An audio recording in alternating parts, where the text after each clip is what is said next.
नमो नमः. मी वैष्णव गायत्री जोशी स्वागत करते आपलं साप्ताहिक राशी भविष्याच्या शेवटच्या भागात. 8 ते 15 मार्च धनु, मकर, कुंभ आणि मीन राशीसाठी आठवडा कसा राहील चला पाहूया.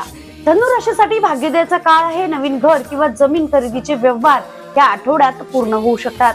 परदेश प्रवासाची कागदपत्रे मार्गी लागतील आणि चांगली बातमी मिळेल. उपाय: गुरुवारी पिवळी मिठाई दान करा. कपाळाला केशर टिळा, हळदीचा टिळक नक्की लावा. लकी कलर जो आहे तो सोनेरी आणि लकी नंबर जो आहे तो 3 असेल. मकर राशीच्या लोकांसाठी आठवडा कामात व्यस्त असण्याचा असेल. मेहनतीचे फळ मिळेल, पण आरोग्याकडे दुर्लक्ष करू नका. उत्पन्नाचे नवीन स्त्रोत तुम्हाला दिसतील. उपाय: शनिवारी संध्याकाळी पिंपळाच्या झाडाखाली मोहरीच्या तेलाचा दिवा नक्की लावा. शनी दोष कमी होईल. लकी कलर जो आहे तो निळा असेल. लकी नंबर जो आहे तो 8 असेल. कुंभ राशीसाठी हा आठवडा अत्यंत कल्पकतेचा आहे. तुमच्या नवीन कल्पना व्यवसायात मोठा फायदा मिळवून देतील. मित्रांसोबत सणाचा आनंद लुटाल. संततीकडून चांगली बातमी मिळेल. लकी कलर जो आहे तो जांभळा आणि लकी नंबर जो आहे तो 11 असेल.